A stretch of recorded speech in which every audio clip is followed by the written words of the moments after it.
Sandrine Rousseau. Bonjour. Les députés ont approuvé hier en commission l'abrogation de la réforme des retraites.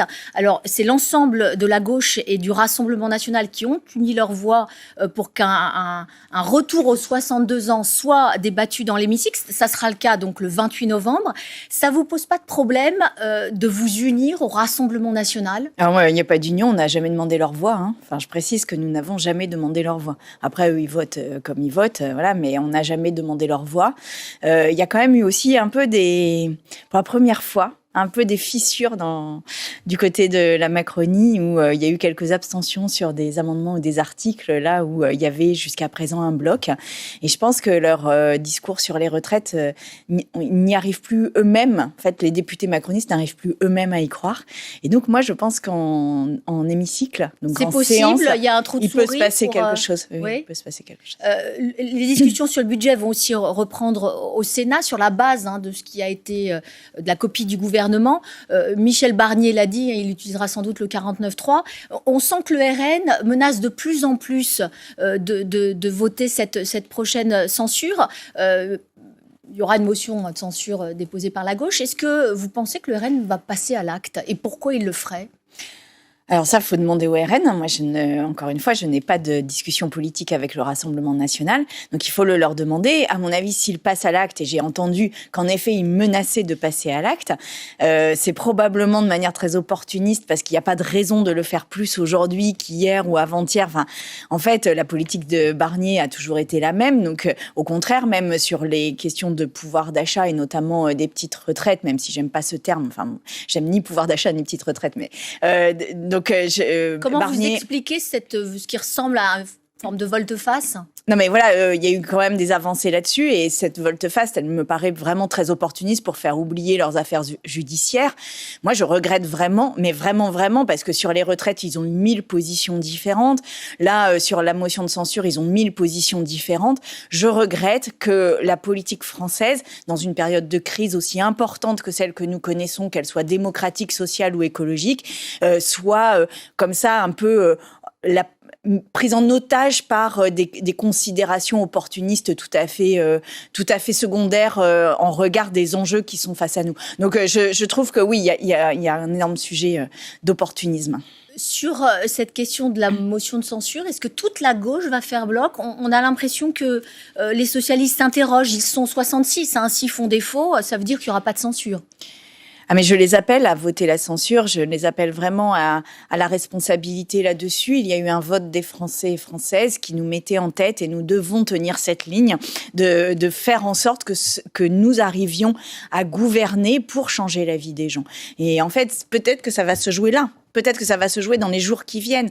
Et donc vraiment, s'il manque les socialistes à l'appel, ce serait un message extrêmement négatif, surtout après le vote, par exemple, de l'abrogation de la réforme des retraites, dont je pense qu'il va être acquis en hémicycle.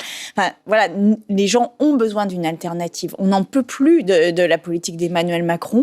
Les gens n'arrivent pas à manger, là. Enfin, vraiment, il y a une crise énorme. Donc maintenant, il faut qu'ils soient au rendez-vous. Vous dites qu'il y a besoin d'une alternative. Or, vous n'aurez pas de majorité alternative. La gauche, ça ne constitue pas une majorité, pas plus que Michel Barnier n'a lui de majorité. Non, mais ça, c'est l'équation depuis le début. Nous avons dit que nous présenterions un gouvernement issu du nouveau Front populaire et que nous travaillerons avec le Parlement, texte par texte, pour trouver des compromis. Ben voilà, ça fait partie de la démocratie. Vous savez, en France, on n'a pas tellement l'habitude de ce fonctionnement parlementaire où le Parlement est le cœur vraiment de la définition de la ligne politique nationale. C'est le cas dans d'autres pays, en Allemagne, ailleurs. Je pense que la France a une révolution politique à mener là-dessus. On a beaucoup trop fait confiance à l'espèce d'omniscience d'un homme. Là, le Parlement, c'est un lieu où se retrouvent tous les votes des Français et nous devons composer avec la manière dont les Français et Françaises ont souhaité qu'il soit composé. Donc voilà, il nous faut travailler dans cette configuration-là. Si le gouvernement était renversé, s'il y avait la nomination d'un nouveau Premier ministre, est-ce que votre candidate, c'est toujours Lucie Castet? Pour Jean-Luc Mélenchon, c'est clair, c'est toujours elle. Ben bien sûr, c'est Lucie Castet. Et Lucie Castet n'a pas démérité d'ailleurs depuis le début depuis le début de cette mandature. Elle a eu un parcours politique qui a montré sa solidité, tant sur le fond des dossiers que sur la forme politique. Et donc, je lui fais entièrement confiance. Personne d'autre? On sent que les socialistes sont de plus en plus réservés sur Lucie Castet. Certains pensent à Bernard Cazeneuve. Bernard Cazeneuve, Bernard Cazeneuve, on nous l'a déjà présenté. On va pas faire le jour de la marmotte de la démocratie française. Bernard Cazeneuve n'est pas issu du nouveau Front populaire. Au contraire, il le dénonce. Il dénonce cette alliance. Donc je redis qu'il y a eu une alliance au nom de laquelle nous nous sommes présentés face au vote des Français et Françaises. C'est cette alliance qui est arrivée en tête. Moi, je souhaite qu'il y ait un Premier ministre issu de cette alliance. Lucie Castet est le nom qui a été proposé de manière consensuelle. Eh bien, il faut aller au bout de cette démarche. Je disais qu'il se passe beaucoup de choses sereinement. Il se passe beaucoup de choses au Parlement en ce moment. Au Sénat, le Sénat a voté une nouvelle contribution de 7 heures de travail sans rémunération par an. C'est ce qu'on appelle, en tout cas ce qu'il présente comme la solidarité, notamment pour nos aînés. Qu'en pensez-vous ? Non, mais la solidarité, c'est de diminuer le niveau d'inégalité en France, de faire en sorte que les plus riches utilisent pas des jets toute la journée pendant que certains n'ont pas de quoi manger. C'est ça, la solidarité. C'est pas de faire travailler ceux qui travaillent déjà 7 heures de plus par an gratuitement. C'est pas ça, en fait. Enfin, les personnes, moi, je pense à toutes les personnes qui s'occupent des personnes âgées, des enfants qui sont dans le nettoyage, qui sont exposés à des produits chimiques. 7 heures de travail gratuit, c'est 7 heures de travail du corps, c'est 7 heures de pénibilité, c'est 7 heures d'intoxication aux produits chimiques pour certains d'entre eux et certaines d'entre elles.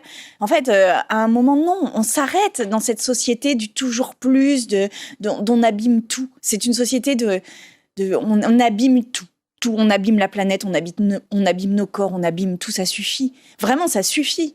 Et on a besoin d'un autre projet de société, un projet de solidarité, de coopération, un projet de prendre soin de nous, de la planète, de tout le monde. Et en fait, c'est facile, il faut des lois, il faut un encadrement. On l'a fait pendant des années, en fait. Pourquoi, là, tout à coup, le libéralisme est la seule solution envisagée ? Pourquoi il faut toujours travailler le plus gratuitement possible, le moins cher possible ? En fait, c'est des heures de vie que l'on donne à cela. Donc, ça mérite un tout petit peu de respect et de nos conditions psychiques et de nos conditions physique. Enfin, voilà, c'est pas possible de travailler gratuitement. Tout travail mérite salaire. Je voudrais vous montrer quelques images d'une femme. Un lieu d'apprentissage du respect, c'est un lieu aussi d'émancipation des individus. On apprend la pensée critique à l'école et mettre des personnes. Linda McMahon. En fait, c'est de Karim Ancila, c'est de pire en pire, quoi. C'est de pire en pire. Et en fait, quand on s'attaque à l'éducation, on s'attaque profondément au ciment social. Et c'est grave, en fait. C'est très, très grave. Merci beaucoup, Sandrine Rousseau. Bonne journée à vous. Merci.